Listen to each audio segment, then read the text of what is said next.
नमस्कार विद्यार्थियों, मैं Mahendra fast and last study YouTube पर आपका हार्दिक स्वागत करता हूं। हम बाबर के बारे में पढ़ चुके हैं। बाबर के बाद हुमायूं के बारे में पढ़ लिया है। हुमायूं का जो पुत्र है अकबर, इसके बारे में आज की क्लास में पढ़ेंगे। इस अकबर का शासनकाल 1556 से लेकर 1605 ईस्वी तक रहने वाला है। ठीक है। इस अकबर का जन्म 15 अक्टूबर 1542 ईस्वी को पाकिस्तान के अमरकोट में 20 साल के महलों में हुआ था। ठीक है। तो किसके गर्भ से हुआ था? हमीदा बानो बेगम। और हुमायूं का कौन है? ये अकबर पुत्र है, जिसका जन्म कब हुआ है? 15 अक्टूबर 1542 ईस्वी को। 20 साल इसका दोस्त था, किसका? हुमायूं का। तो उसके महलों में क्या हुआ है? इसका जन्म हुआ है। इसका जो राज्याभिषेक यानी हुमायूं की मृत्यु शेर जो मंडल पुस्तकालय था वहां से गिरने से हो गई थी ना, सीढ़ियों से। तो उसके बाद 1556 ईस्वी में इसका क्या होता है? राज्याभिषेक। कालान और पंजाब में 13 वर्ष की आयु में इसका क्या हो जाता है? राज्याभिषेक हो जाता है। उसके बाद यहाँ दिल्ली है, इस दिल्ली का शासक या दिल्ली आगरा का शासक कौन था? हेमू या हेमचंद्र था। ठीक है। तो ये अंतिम हिंदू राजा हेमू था। उसके समय इस पानीपत का युद्ध होता है। हेमू और अकबर के साथ कौन था? बैरम खां। और बैरम खां के मध्य क्या होता है? पानीपत का युद्ध होता है, यानी अकबर के साथ बैरम खां था। इस बैरम खां ने क्या किया है? इस हेमू को हराया है, हेमू को मार ही डाला था। ठीक है। तो पानीपत का द्वितीय युद्ध 5 नवंबर 1556 ईस्वी को होता है। उसमें बैरम खां जीत जाता है इस पानीपत के युद्ध को हेमू से। ठीक है। उसके बाद बैरम खां है, ये बैरम खां 4 वर्ष तक शासन करता है अकबर और दिल्ली के ऊपर। अकबर के ऊपर भी कर रहा है, क्योंकि ये आयु में छोटा था अकबर। ठीक है। और ये समझदार था कौन? बैरम खां। तो इस बैरम खां के संरक्षण में ही इसका लालन पालन होता है, यानी लालन पालन इसके संरक्षण में होता है। कितने वर्ष? लगभग 4 वर्ष, यानी 56 से 60 वर्ष तक। 60 के अंदर जाकर इस तिलवाड़ा का युद्ध होता है 1560 ईस्वी में। इससे अकबर करता है, किससे? इस बैरम खां से अकबर तिलवाड़ा का युद्ध करता है 1560 ईस्वी में। उसमें इसको हरा देता है। ठीक है। हराने के बाद इस बैरम खां को क्या कर देता है? हटा देता है कि नहीं, मैं अपना। तिलवाड़ा के युद्ध के बाद महामंगा है, इस महामंगा 1560 से लेकर 1562 ईस्वी तक जो हरमदल है, इस हरमदल के अंदर संरक्षण रहता है कौन? अकबर। यानी जो महामंगा है, इस महामंगा का क्या होता है? 2 साल तक शासन चलता है, जिसका पर्दा प्रथा कह सकते हैं, पेटीकोट शासन कह सकते हैं। ठीक है। तो पेटीकोट शासन में कौन रहता है? अकबर रहता है। उसके बाद ये क्या होता है? इससे आजाद होता है। उसके बाद ही अपना शासन प्रचलित करता है, शासन चलाता है। अकबर है, इस अकबर ने सबसे पहले आक्रमण, यानी अपने स्वयं ने आक्रमण पहली बार 1561 में करता है और बाज बहादुर के खिलाफ करता है। मालवा का शासक था बाज बहादुर, उसके खिलाफ क्या करता है? 1561 में पहली बार क्या करता है? आक्रमण करता है। उससे पहले जो किया था पानीपत का युद्ध, उसमें बैरम खां था, उस बैरम खां ने किया था हेमू से। ठीक है। तो ये कौन कौन करता है? 1561 में। 1562 ईस्वी में इसने जयपुर के जो कछवा वंश की राजकुमारी थी हरकाबाई, इस हरकाबाई से क्या करता है? निकाह करता है, विवाह कर लेता है। ठीक है। तो ये पहला ऐसा विवाह था जो, यानी हिंदू और मुस्लिम जैसे। हिंदू तो कौन थी? हरकाबाई, जो बारमल की, कछवा बारमल की क्या थी? पुत्री थी, राजपूत थी। ठीक है। और अकबर क्या था? मुसलमान। ठीक है। तो हिंदू और मुसलमान को क्या हो गया है? पहली बार विवाह हुआ है हरकाबाई से 1562 ईस्वी में। इसने दास प्रथा है, इस दास प्रथा का क्या किया है? अंत किया है। 1562 ईस्वी में अकबर ने दास प्रथा का अंत किया है, क्योंकि ये विवाह के बाद दासियां जाती थी ना, तो उन दासियों को इसने क्या किया है? मुक्त किया है, दास प्रथा को इसने हटाया है। उसके बाद 1563 ईस्वी में इसने सती प्रथा है, इस सती प्रथा पर रोक लगाई थी, या सती प्रथा को भी समाप्त किया है 1563 ईस्वी में। जो सती प्रथा है वो पहली बार मुगलों में, यानी मुगल जो काल समय है, इसके अंदर पहली बार सती प्रथा का पर रोक लगाने का कार्य किसने किया है? अकबर ने किया है। 1564 ईस्वी में इसने जजिया कर, जो हिंदुओं से लिया जाने वाला कर था जजिया कर, उसको समाप्त किया। साथ ही साथ जो तीर्थ यात्रा कर, यानी बैरम खां को इसने तीर्थ यात्रा पर भेज दिया था। तो तीर्थ यात्रा कर के बारे में उस समय इसको पता चला था, तो उस तीर्थ यात्रा कर या जो जकात कर है, जो मुसलमानों से लिया जाता था, उसको भी इसने हटाया। ठीक है। हटाने के दौरान यानी जो जनता थी, इस जनता ने, इसका बचपन का नाम बदरुद्दीन था। ठीक है। इस बदरुद्दीन से अकबर नाम दे दिया था। ठीक है। तो जनता के द्वारा दिया गया है ये अकबर। तो अकबर की इसको उपाधि मिली हुई है। फतेहपुर सीकरी में एक संत रहा करते थे, जिनका नाम था शेख सलीम चिश्ती। शेख सलीम चिश्ती, उनका ये अनुयायी रहे हैं। 1569 ईस्वी में इनके पुत्र का जन्म हुआ था, जिनका नाम इसने सलीम रखा। ठीक है। आगे जाकर उसने अपना नाम जहांगीर रखा था, यानी जहांगीर उसका नाम था। उसने अपना नाम क्या रखा है? सलीम रखा है। शेख सलीम, यानी सलीम चिश्ती के नाम पर ही क्या रखा है? इसने सलीम नाम रखा है। ठीक है। उसके बाद देखते हैं 1571 ईस्वी में इसने फतेहपुर सीकरी का क्या करवाया है, निर्माण करवाया, या फतेहपुर सीकरी शहर किसने बसाया, इस अकबर ने बसाया है 1571 ईस्वी में। साथ ही साथ इसने आगरा से अपनी राजधानी स्थानांतरित कर फतेहपुर सीकरी को बनाया। यानी आगरा को इसने राजधानी छोड़ दिया और फतेहपुर सीकरी को क्या बना लिया इसने राजधानी। यानी अकबर के समय फतेहपुर सीकरी क्या रही है, राजधानी रही है भारत की। 1572 ईस्वी में गुजरात पर आक्रमण करता है और गुजरात को जीत लेता है।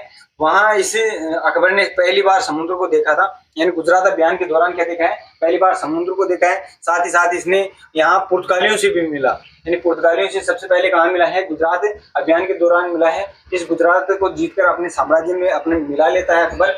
1573 ईस्वी में जो फतेहपुर सीकरी है, इस फतेहपुर सीकरी में बुलंद दरवाजे का निर्माण करवाता 1573 में। 1573 ईस्वी में अकबर ने क्या करवाया है, बुलंद दरवाजे का निर्माण फतेहपुर सीकरी में करवाया है। उसके बाद 18 जून 1576 ईस्वी को हल्दी का टिका युद्ध होता है। कब होता है, 18 जून 1576 ईस्वी को हल्दी का टिका युद्ध महाराणा प्रताप और अकबर के मध्य होता है। महाराणा प्रताप की ओर से लड़ने वाला हाकिम खां सूर, यानी सूर वंश से संबंधित था, ठीक है। और अकबर की ओर से लड़ने वाला मान सिंह था, जो हरकाबाई है। इस हरकाबाई का क्या था, हरकाबाई इसकी बुआ जी लगती थी, ठीक है। मान सिंह की क्या लगती थी, बुआ। यानी ये हिंदू था और महाराणा प्रताप की ओर से लड़ने वाला जो सेनापति था वो क्या था, मुसलमान था, ठीक है। तो हल्दी घाटी का युद्ध लड़ा गया है वो है 18 जून 1576 ईस्वी को। जो इंडिया की जो सेंट्रल की एग्जाम होती है उसमें 18 जून पूछा जाता है, जबकि स्टेट की एग्जाम होती है जैसे राजस्थान की एग्जाम है तो उसमें 21 जून पूछा जाएगा। तो ये क्वेश्चन आपको याद होना ही चाहिए, ठीक है। तो 18 जून 1576 ईस्वी को हल्दी का टिका युद्ध किन किन के मध्य होता है, अकबर और महाराणा प्रताप के मध्य होता है। महाराणा प्रताप मेवाड़ के शासक थे, राजस्थान के मेवाड़ के शासक थे, उनके विरुद्ध होता है। उसके बाद देखते हैं 1577 ईस्वी में। 1577 ईस्वी में सिखों का 5वां गुरु रामदास था। रामदास को इसने अकबर था, इस अकबर ने क्या दिया है, 500 बीघा जमीन उपहार दी। तो उपहार में देने के बाद इस रामदास ने यहाँ अमृतसर पंजाब, ठीक है, तो अमृतसर शहर की इसने स्थापना की। बाद में इसने 1589 ईस्वी में स्वर्ण मंदिर बनवाया, यानी स्वर्ण मंदिर, ठीक है। तो स्वर्ण मंदिर कहाँ है, अमृतसर में है, जिसका निर्माण किसने करवाया है, रामदास ने करवाया है। जिसके लिए जो जमीन है या जो जमीन दी है तो वो अकबर ने दी है 500 बीघा, ठीक है, जो उपहार में दी है 1577 ईस्वी में, ठीक है। इसके बाद 1582 ईस्वी में इसने अकबर ने एक नया धर्म चलाया था, दीन इलाही। दीन इलाही है, इस दीन इलाही को स्वीकार करने वाला पहला हिंदू शासक कौन था, बीरबल था। इस बीरबल ने इसे जो इसने चलाया था ना ये धर्म, इस दीन इलाही, इसको स्वीकार किया कि हाँ ये सही है। उसके बाद देखते हैं 1583 ईस्वी में इसने जो प्रयागराज नाम था, यूपी के अंदर पड़ता है, इसका नाम प्रयागराज से इलाहाबाद कर दिया था, जिसका नाम वापस 2019 के अंदर योगी आदित्यनाथ था, इससे योगी आदित्यनाथ ने इसको वापस प्रयागराज कर दिया है। 1558 ईस्वी के अंदर इसके पुत्र सलीम या जहांगीर कह सकते हैं, तो इस जहांगीर ने क्या कर दिया है, विद्रोह कर दिया 1558 ईस्वी में। विद्रोह कर इस इलाहाबाद है, इस इलाहाबाद को अपना स्वतंत्र राज्य घोषित कर लेता है, ठीक है। 1558 में विद्रोह करके इस इलाहाबाद को क्या कर लेता है, स्वतंत्र राज्य घोषित कर लेता है। अकबर काल के समय, यानी अकबर के समय क्या क्या चीजें हुई, क्या क्या कार्य हुए, उनके बारे में बात करते हैं। तो इसने साहित्य, यानी साहित्य का स्वर्ण काल कहा जाता है, इसके समय सबसे ज्यादा किताबें लिखी गई।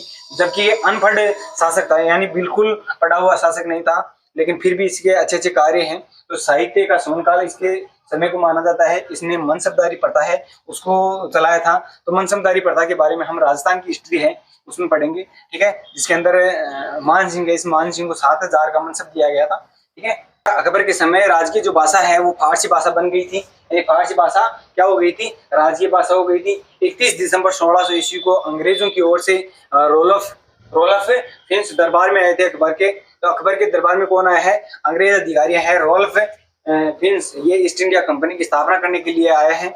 इसने अकबर था, इस अकबर ने क्या कर लिया है, स्वीकार कर लिया है कि हाँ ठीक है, कोई बात नहीं, आपकी कंपनी लगा सकते हैं। तो भारत में पहली बार यानी अंग्रेज कब आए हैं, 1600 ईस्वी के अंदर क्या आ गए हैं, अंग्रेज आ गए हैं। उन्होंने ईस्ट इंडिया कंपनी की शुरुआत कर दी है, जबकि इसकी जो लंदन में की है, शुरुआत कहाँ की है, लंदन में शुरू कर दिया था। अकबर की मृत्यु 1605 ईस्वी में अतिसार रोग के कारण हो जाती है, ठीक है। इसके बाद देखते हैं अकबर है, इस अकबर के का जो मकबरा है, इस मकबरा सिकंदराबाद आगरा में इसका मकबरा बनाया हुआ है। इसकी आत्मकथा है अकबरी ए आयना, अकबरनामा जिसे कह सकते हैं। इसका जो लिखने का कार्य किया है वो किया है अब्दुल फजल ने अकबरनामा लिखी है। अकबर है, इस अकबर के 9 रत्नों को देख लेते हैं। तो अकबर के 9 रत्नों में बीरबल था, जिसका वास्तविक नाम महेशदास था। ठीक है, तो ये बीरबल क्या था, हिंदू था। ठीक है, तानसेन है, ये तानसेन इसका संगीतज्ञ था। तानसेन की बात देखते हैं। मानसिंह, मानसिंह कौन था, जयपुर के कछुआ वंश का शासक था ना, तो ये मानसिंह था। ठीक है, टोडरमल है, ये टोडरमल महाराणा प्रताप के विरुद्ध 3 अभियानों के लिए गया था, यानी उसको समझाने के लिए गया था। तो ये टोडरमल राजस्व विभाग भी संभालता था अकबर का। ठीक है, अब्दुल रहीम खान ए खाना, ये अब्दुल रहीम खान ए खाना किसका पुत्र था, इस बैरम खान का पुत्र था, जो बैरम खान के संरक्षण में 4 वर्ष इसने बिताए थे। तो बैरम खान का पुत्र कौन है, अब्दुल रहीम खान ए खाना है। फैजी, ये इस अब्दुल फजल है, इस अब्दुल फजल का भाई है फैजी। ठीक है, मुल्ला दो प्याजा, ये अपने खाने के प्याज लेता था, इसलिए इसका नाम मुल्ला दो प्याजा है। अंतिम है फकीर अजूद्दीन। फकीर अजूद्दीन, इसके ये 9 रत्न हैं, इसके ये 9 रत्न हैं। 9 रत्नों के नाम मैंने बता दिए हैं। अगली जो क्लास होगी उसके अंदर हम जहांगीर के बारे में पढ़ेंगे। तो जहांगीर का शासनकाल 1605 से शुरू होगा। ठीक है, अगर क्लासेस समझ में आती हैं तो लाइक शेयर कमेंट, ठीक है, लाइक शेयर कमेंट और सब्सक्राइब जरूर करें। अगर चैनल पर नए हैं तो सब्सक्राइब करके पीछे वाले वीडियो देखते रहें। धन्यवाद।